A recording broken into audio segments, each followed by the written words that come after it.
तो फ्रेंड्स आज ओढ़णी सीरियल आपण देखा पाइबे ज्योतिर बाहर को पढ़िया जीवा एबेठार मना।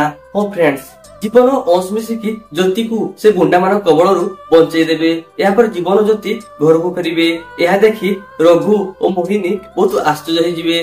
तापर संध्या जीवन ज्योति पाखु दौड़िकी आसीजिबे आ कहबे तुम माने ठीक अछि तो तुमर किछि हेनी तो। आ जतले देखिबे जीवन हाथ रे बैंडेज बांधा आइछि से बहुत डरी जिबे आ कहबे जीवन तोर एमिति केमिति हैला। तब जीवन कहबे मां तुम जमारू व्यस्त होनी मोर किछि भी हेनी। तापर रघु कहबे जीवन से गुंडा मान कोन हैला से माने कोन धरा पड़ले। तापर जीवन कहबे से गुंडा माने खसी भी पळेले नहले मते जीवन मार देथांती। तापर ज्योति कहबे मारि नथांतो ताको मुहरु सब सत आदाय करथांतो किए सेमान को पठेइछि किए सेमान को एसब करिया पे कहिथिला। यह शुणी मोहिनी और रघुर पाटी पूरा चुप हो जीवो। यहाँ पर भद्रा रागी कहबे आज ठारू तोर पाठ पढ़ा संपूर्ण बंद। यह शुणी ज्योति और जीवन बहुत आश्चर्य हो। तो फ्रेंड्स आपण मानक लाउची जीवन कोन से अंश को घर को आनिबो कि ज्योति को पाठ पढ़िया पई आपण मानक लाउची आपन कमेंट करी निश्चय करंतु। एवं वीडियो भल लागिले वीडियो को लाइक कर देंतु और चैनल को सब्सक्राइब कर देंतु।